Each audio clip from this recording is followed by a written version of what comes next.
Hey guys, I don't know if you can see that, but we're being dumped on again with the snow.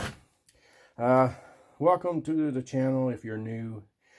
I did make a little video on the shear pins, replacing the shear pins and so on, but I don't think I mentioned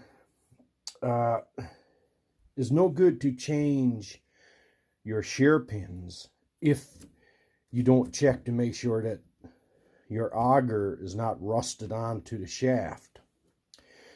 I just wanted to mention that because, you know, once a year, it wouldn't be a bad thing at the end of the season to take those bolts off and just, you know, but as you can see with mine, you can see the auger is moving, right? You see that? But let's say you're moving it, but nothing is happening. Just take your bolt off. I thought that was broken, but it's pretty loose just the same.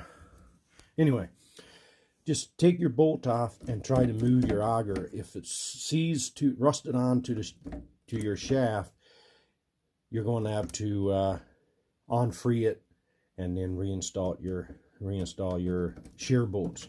Okay, guys, I just wanted to mention that because it won't matter if you put in a brand new shear bolt, right? And it's on there and your auger, you know, rust onto the shaft. It don't matter because it's just going to snap your gearbox, strip your gear